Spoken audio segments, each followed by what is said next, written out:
Pan India సినిమాలు వచ్చాక star హీరోలు రెమ్యునరేషన్ బాగా పెంచుకున్నారు. మన హీరోలు పాన్ ఇండియా సినిమాలు చేస్తూ అటు ఫేమ్ అండ్ ఇటు రెమ్యునరేషన్ కూడా పెంచుకున్నారు. ఏ హీరో ఎంత రెమ్యునరేషన్ పెంచారు? అసలు మన టాలీవుడ్ లో టాప్ 10 హీరోల రెమ్యునరేషన్ ఎంతో చూద్దాం. మన టాలీవుడ్ లో హైయెస్ట్ రెమ్యునరేషన్ తీసుకునే యాక్టర్ పేరు తెలిస్తే కామెంట్ సెక్షన్ లో కామెంట్ చేయండి. చూద్దాం ఎంత మంది తెలుసు. ఛానల్ కి ఎవరైనా కొత్తగా వస్తే సబ్స్క్రైబ్ చేయండి, అలాగే లైక్ చేయండి. టాప్ 10 లో ఉండేది నాని. వరుస హిట్లతో పోతున్న నాని రీసెంట్ గా వచ్చిన హిట్ 3 మూవీకి 35 crore రెమ్యునరేషన్ తీసుకున్నారు. ఈ రెమ్యునరేషన్ పారడైజ్ మూవీకి ఇంకా పెరగచ్చు. టాప్ 9 లో ఉండేది బాలకృష్ణ గారు. ఈయన తీసిన లాస్ట్ 4 మూవీస్ ఎంత పెద్ద హిట్ అయ్యో మనందరికి తెలుసు. కానీ ఆయన మూవీకి రెమ్యునరేషన్ పెంచుతున్నారు. అఖండ 1కి 8 కోట్లు తీసుకున్నారు. వీరసింహారెడ్డికి 12 కోట్లు తీసుకున్నారు. భగవంత్ కేసరికి 18 కోట్లు తీసుకున్నారు. డాకు మహారాజ్ కి 27 కోట్లు తీసుకున్నారు. ఇప్పుడు ఆయన అఖండ 2కి 40 కోట్లు తీసుకుంటున్నారు. టాప్ 8 లో ఉండేది విజయ్ దేవరకొండ.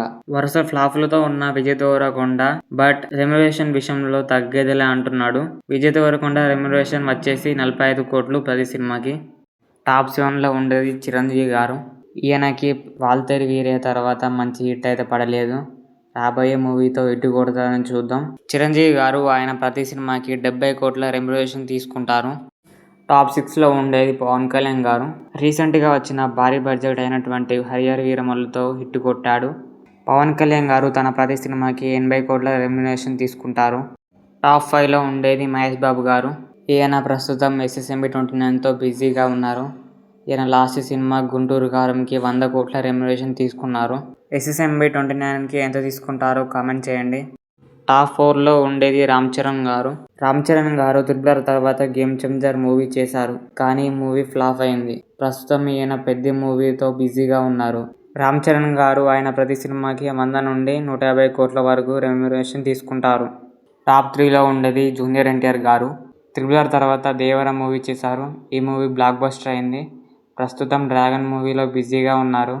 NTR గారు ఆయన ప్రతి సినిమాకి 150 కోట్ల రెమ్యునరేషన్ తీసుకుంటారు. టాప్ 2 లో ఉండేది ప్రభాస్ గారు. మన టాలీవుడ్ లో మొదటి 100 కోట్ల రెమ్యునరేషన్ తీసుకున్నది ప్రభాస్ గారు. కల్కి, సలార్ వంటి పెద్ద హిట్ల తర్వాత రాజసబ్ చేస్తున్నారు. ప్రభాస్ గారు ఆయన ప్రతి సినిమాకి 150 నుండి 200 కోట్ల వరకు రెమ్యునరేషన్ తీసుకుంటారు. టాప్ 1 హీరో తెలిస్తే కామెంట్ చేయమన్నా చేసిరా. టాప్ 1 లో ఉండేది అల్లు అర్జున్ గారు. పుష్ప మూవీతో ఇండియా మొత్తాన్ని షేక్ చేశాడు. తనకంటూ ఒక బ్రాండ్ సెట్ చేసుకున్నాడు. అల్లు అర్జున్ గారు పుష్ప 2కి 300 కోట్ల రెమ్యునరేషన్ తీసుకున్నారు. ఇండియా మొత్తంలో హైయెస్ట్ రెమ్యునరేషన్ తీసుకునే యాక్టర్ ఎవరంటే అల్లు అర్జున్. వీడియో నచ్చితే సబ్స్క్రైబ్ చేయండి.